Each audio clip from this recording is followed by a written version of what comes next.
നമസ്കാരം. ഓരോ മതത്തിൽ നിന്നും നമ്മൾ ഓരോ കാര്യങ്ങൾ പഠിക്കാനുണ്ട്. ഞാനിപ്പം ഈ ഒരു വീഡിയോ ചെയ്യുന്നത് വെച്ച് കഴിഞ്ഞാൽ ഈ പുണ്യ റംസാൻ മാസത്തിൽ മുസ്ലിം സമുദായത്തിൽ നിന്ന് നമുക്ക് എന്ത് പഠിക്കാനുണ്ട് എന്ന് ചിന്തിക്കണം. ഞാനൊരു ക്രിസ്ത്യാനിയായ ഒരു വ്യക്തിയാണ്. എൻ്റെ കൂടെ ജോലി ചെയ്യുന്നതും ഞാൻ കണ്ടിട്ടുള്ളതും എൻ്റെ കൂടെ കൂട്ടുകാരായിട്ടൊക്കെ ഒരുപാട് മുസ്ലിം സഹോദരങ്ങളുണ്ട്. പലപ്പോഴും അവരുടെ ചില രീതികൾ എന്നെ വളരെയധികം ടച്ച് ചെയ്തിട്ടുണ്ട്. ഒരു പക്ഷേ എൻ്റെ സമുദായത്തിലോ അല്ലെങ്കിൽ ഞാൻ അറിയപ്പെടുന്ന മറ്റ് മതങ്ങളിലോ ഇല്ലാത്ത ഒരുപാട് ക്വാളിറ്റികൾ അവരുടെ മതത്തിലുണ്ട്. ഒരു ഉദാഹരണം ഞാൻ പറയാം. ഒന്നല്ല, പറയുകയാണെങ്കിൽ ഒരുപാടുണ്ട്. പക്ഷെ എടുത്തു പറയേണ്ടതായിട്ടൊരു ഉദാഹരണം, ഞാൻ ഒരിക്കലും ഒരു പ്രോജക്റ്റിൽ പോയി. അവിടെ ആ സമയത്ത് നൊയമ്പ് നടക്കുകയാണ്. അപ്പം ആ പ്രോജക്റ്റിലെ ഏറ്റവും ടോപ്പിലിരിക്കുന്ന ഒരു വ്യക്തിയെ കാണാനാണ് പോയത്. അദ്ദേഹം ഒരു മുസ്ലിം വ്യക്തിയാണ്.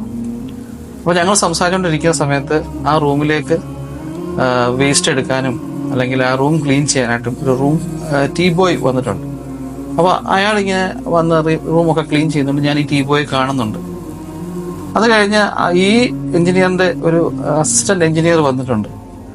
ആ വ്യക്തിയും ഒരു മുസ്ലിമാണ്. അയാളെ ഞാൻ കണ്ടു. അത് കഴിഞ്ഞ് കുറച്ച് സമയം കഴിഞ്ഞപ്പോൾ അദ്ദേഹം ഈ മെയിനായിട്ടുള്ള വ്യക്തി ഞങ്ങളോട് പറഞ്ഞു, പ്രയറിന് സമയമായി, നിങ്ങൾ ഇവിടെ ഇരിക്കുക, ഞങ്ങൾ പ്രയർ ചെയ്തിട്ട് വരട്ടെ എന്ന് പറഞ്ഞു. അപ്പോൾ ഇവർ പ്രയർ ചെയ്യുന്നത് നമ്മൾക്ക് കാണാൻ സാധിക്കും. ഒരു സൈഡിൽ കൂടെ നോക്കിയാൽ കാണാം, മിറർ ഉണ്ടവിടെ.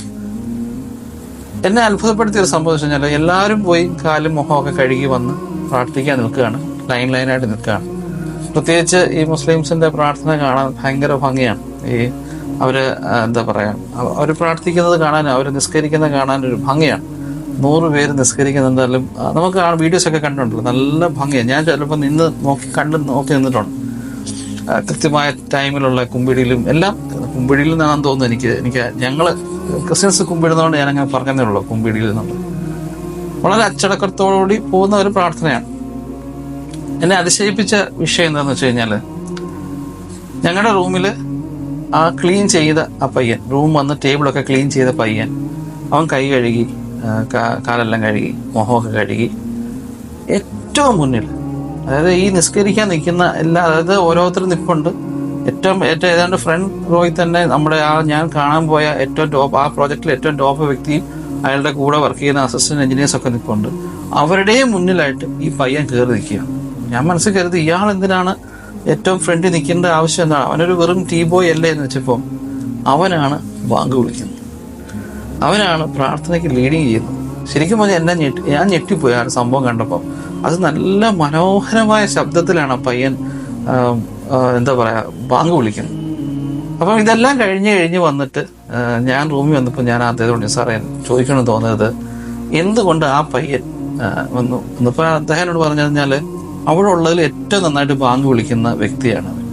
അപ്പം അവനാണ്. പിന്നെ നമുക്ക് അള്ളാഹുവിൻ്റെ മുന്നിൽ ഞങ്ങൾക്ക് പൊസിഷനൊന്നും ഇവിടെ വിഷയമല്ലടോ, എല്ലാവരും തുല്യരാണ് എന്ന് പറഞ്ഞു. ശരിക്കും പറഞ്ഞാൽ ഒരു പക്ഷേ ഞാൻ എൻ്റെ മതത്തെ പറ്റി ഞാൻ ചിന്തിച്ചു നോക്കി. ഒരു പക്ഷേ അങ്ങനെ ഒരു വ്യക്തിക്ക് അങ്ങനെ ഒരു അവസരം കിട്ടുമോ? സംശയമാണ്. അത്ര ഒരു യൂണിറ്റിയോ അല്ലെങ്കിൽ ഒരു സമത്വം. ഞാൻ ഈ ഹിന്ദുക്കളിൽ ശബരിമലയ്ക്ക് ആൾക്കാരെല്ലാം ഒരേ ഡ്രസ്സിൽ പോകുന്നത് കണ്ടിട്ടുണ്ട്. അതൊരു ശരിക്കും പറഞ്ഞാൽ ഒരു അപ്രീഷിയേറ്റ് ഒരു കാര്യമാണ്. അവർ പോകുന്ന എല്ലാവർക്കും ഒരേ കളർ ഡ്രസ്സിൽ മലയ്ക്ക് പോകുന്ന കണ്ടിട്ടുണ്ട് ഞാൻ.